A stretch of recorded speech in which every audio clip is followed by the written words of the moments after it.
Sí, realmente para mí es lo más complejo que existe, manejar cualquier tipo de terapia nutricional en el paciente séptico. ¿Cuál es la razón? Primero, que no es lo mismo manejar nutrición enteral para entrar en el paciente con sepsis inicial, vamos a llamarle, que cuando ya entra en la fase, digamos, de sepsis grave o está en choque séptico. La sepsis grave pues tiene dos fases, entonces dependiendo de la fase en que lo vea uno, es que lo vamos a manejar. No es lo mismo que el paciente tenga únicamente insuficiencia respiratoria, lo que llamamos un SIRA, que además tenga falla hepática, que además tenga falla renal y que tenga falla cardíaca. Es decir, ustedes han visto a través de este congreso la nutrición en el paciente con insuficiencia renal aguda, aislado. Lo han visto con, no sé, falla hepática aislado, una cirrosis, por ejemplo. Lo han visto con insuficiencia, vamos a llamarle respiratoria aislada. Pero imagínense que el paciente tiene 7 fallas. ¿Cómo lo van a manejar? Porque lo que le hace bien a un tipo de falla, por decirlo así, le hace daño a la otra falla. Entonces es complejo manejar un paciente en fases avanzadas. Por eso es que, número uno, pues debe ser manejado por intensivistas que manejen las dos áreas, tanto la medicina crítica como la terapia nutricional. Y más ahora que sabemos que los nutrientes son fármacos. Entonces, algo que pudiera beneficiar al paciente en la fase temprana de la sepsis le hace mucho daño en la fase tardía. Entonces voy a pasar rápidamente algunas diapositivas, pero el mensaje básico es: tenemos que conocer muy bien las diferentes fallas. Terapia intensiva nos hace falla renal, pues lo hemodializamos, ¿sí? Pero aquí lo importante es hemodializarlo en forma temprana, no hemodializarlo en la fase ya tardía. Es decir, nosotros nos adelantamos mucho a los problemas. En terapia intensiva también hacemos soporte renal, soporte hemodinámico, soporte respiratorio, etcétera. Entonces es muy complejo el manejo, pero voy a intentar de darles un buen mensaje en este aspecto. Pues la sepsis y el shock séptico es tan frecuente como la cardiopatía isquémica, mata mucha gente a diario. Ahí están las causas, el por qué hay que detectarla en forma temprana, porque si cuando el paciente hace ya muchas fallas, pues ya casi es imposible sacarlo adelante porque empieza con apoptosis. Entonces, como vemos cómo a través de que va avanzando, ya ni siquiera los polimorfos nucleares son útiles. Ya empiezan a elevarse las citoquinas. Sabemos que hay citoquinas de la fase inicial, sabemos que hay citoquinas en la fase tardía, y son diferentes las citoquinas. Unas son proinflamatorias, otras son antiinflamatorias, y en mi plática anterior acabamos de decir que hay algunos lípidos que son proinflamatorios, otros antiinflamatorios. Entonces no podemos usar cualquier tipo de lípido o de el estrés oxidativo. Acabamos de hablar que todos los lípidos provocan hiperoxidación, excepto los saturados. Como ven, tenemos que manejar las dos áreas muy bien. Yo siempre he dicho que en terapia intensiva hay que hacerlo todo bien. Hay intensivistas o médicos muy buenos en ventilación mecánica, pero no saben mucho de hemodinamia, o no saben mucho de terapia nutricional, o no saben mucho de renal. En terapia intensiva tenemos que dominar todas las áreas para poder saber qué le vamos a hacer al enfermo, no solamente por las fallas agudas, sino además qué tipo de terapia nutricional le vamos a dar. Pues como ven, es muy complejo manejar la terapia nutricional si no conocemos bien lo que le está pasando al enfermo. No voy a ir un poquito rápido porque es algo muy complejo. Fíjense cómo, dependiendo de la fase en que estemos, el paciente puede tener inflamación o antiinflamación, y son diferentes tipos de citocinas que funcionan de manera diferente cada una. E insisto, no es lo mismo que nomás tengamos falla cardíaca, que además tenemos falla respiratoria, que además el paciente está sangrando y tiene ilio, tiene falla renal aguda, o es un crónico agudizado, o es un paciente con EPOC agudizado con CIRA. Entonces, por ejemplo, aquí al paciente le podemos dar poco carbohidrato y muchas grasas, pero a lo mejor eso le hace daño, no sé, al paciente con problema cardiovascular o al renal. Entonces tenemos que dializarlo, meterle un ventilador, y si tiene daño hepático, pues tenemos que manejar, como ya saben, pocos aminoácidos aromáticos. Entonces, insisto, lo que le hace bien a uno, le hace daño a otro. Y ahí está lo complejo de este tipo de enfermos. La etapa inicial de CIRS, la etapa compensada, las etapas descompensadas. En la fase final, el séptico no tolera nada, más que aminoácidos de cadena ramificada. Entonces suena extraño, pero estamos nutriendo a un enfermo casi exclusivamente con aminoácidos, poca glucosa, algunos lípidos, hay que escogerlos bien, porque acuérdense que en la respuesta metabólica al estrés hay demasiadas hormonas contrarreguladoras que no permiten que actúe la insulina, que es la única hormona anabólica. Entonces tenemos que ir cambiando el tipo de nutrición, a veces a diario, dependiendo de las fallas, si tenemos o no soporte renal, etcétera. Entonces, así rápidamente, porque es muy extenso esto, ya sabemos que es un paciente hipermetabólico, hipercatabólico. Es bien conocido también que los neutrófilos que son útiles al principio, después de la apoptosis, pueden ser incluso perjudiciales, porque se rompen y dejan escapar radicales superóxidos que pueden destruir células, por poner un ejemplo. Entonces, fíjense cómo cuando los linfocitos sufren apoptosis, pues ya no son útiles, ¿verdad? Esto ya es bien conocido, lo que hablaba ahorita. Un paciente grave nunca entra en anabolismo. Si se fijan, nunca van a tener un enfermo anabólico grave, siempre están catabólicos, le hagan lo que le hagan. Entonces, tenemos que tener mucho cuidado de no provocar sobrealimentación, entre otras cosas, ¿verdad? Entonces vemos aquí como la neogluconeogénesis nunca acaba, aunque le den grasa, lo nutran bien con glucosa, etcétera, etcétera. El enfermo prefiere el autocanibalismo que los sustratos que tú le das. Nunca vas a poder bloquear la gluconeogénesis y va a seguir en autocanibalismo, perdiendo peso, perdiendo masa magra, etcétera. Va a seguir con hiperglicemia, por poner un ejemplo.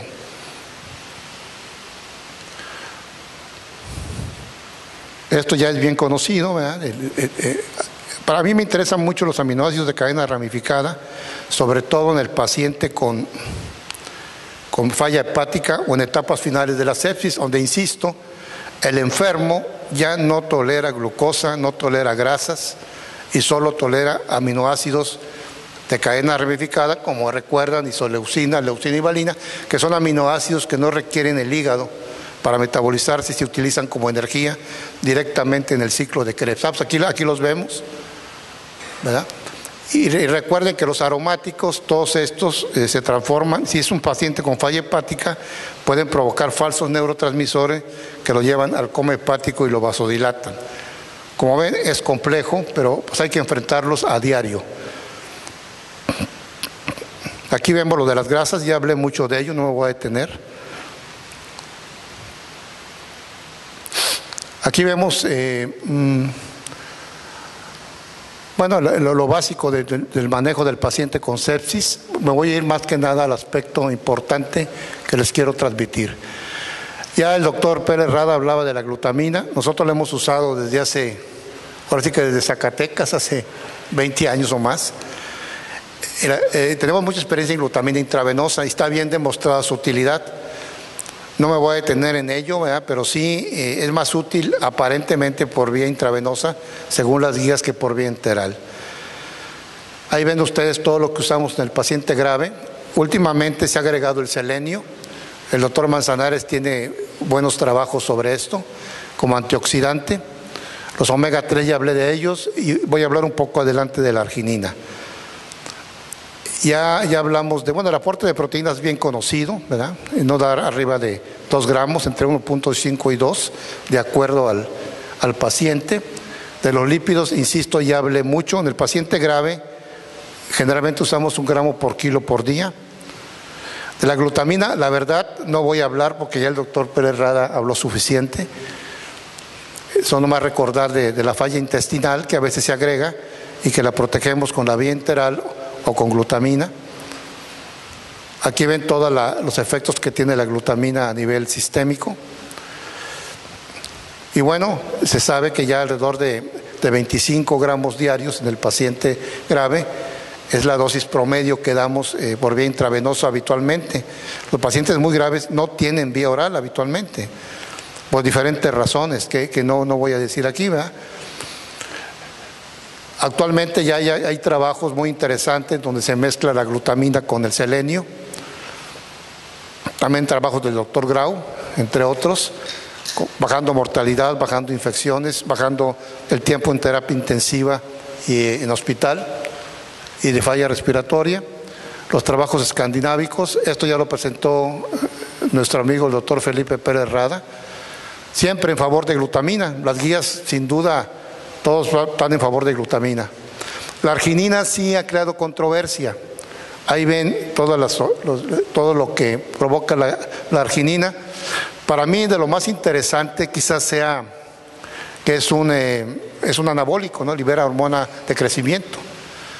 Y eso, pues todos sabemos que ser anabólico en un paciente tan grave es algo magnífico, como es la arginina.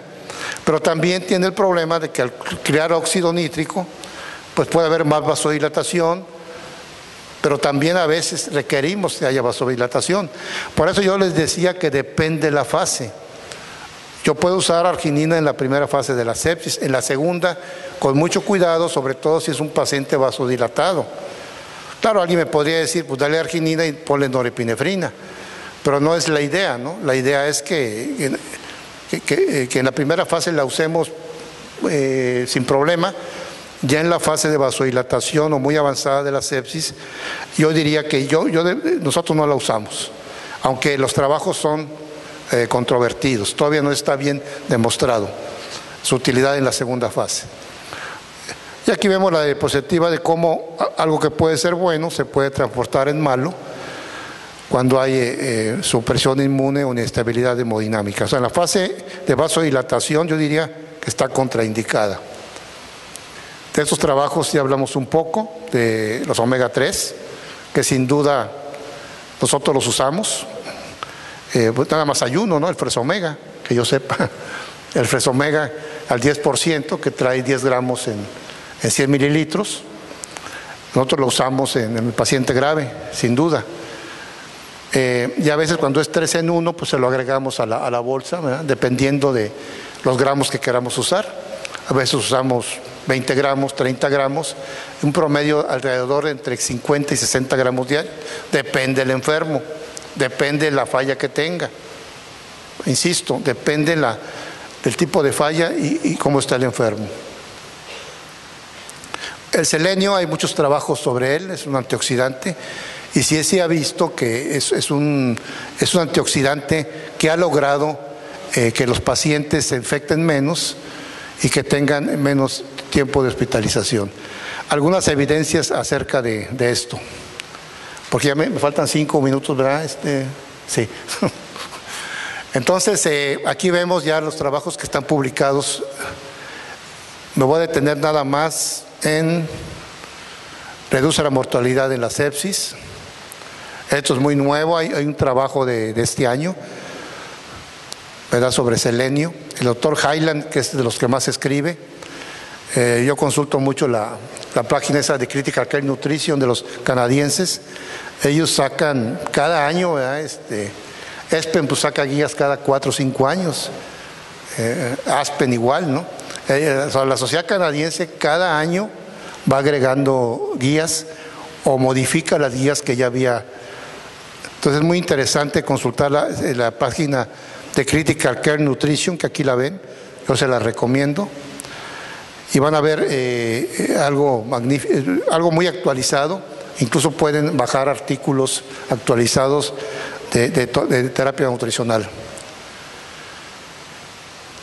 Entonces, las guías canadienses ya definitivamente lo indican y lo consideran en el paciente grave el selenio. Yo no sé si hay en México, porque apenas he estado leyendo sobre esto, pero seguramente si no lo hay, lo va a ver y lo vamos a empezar a usar en el paciente grave, porque ya está en las guías, ¿sí? Es algo nuevo.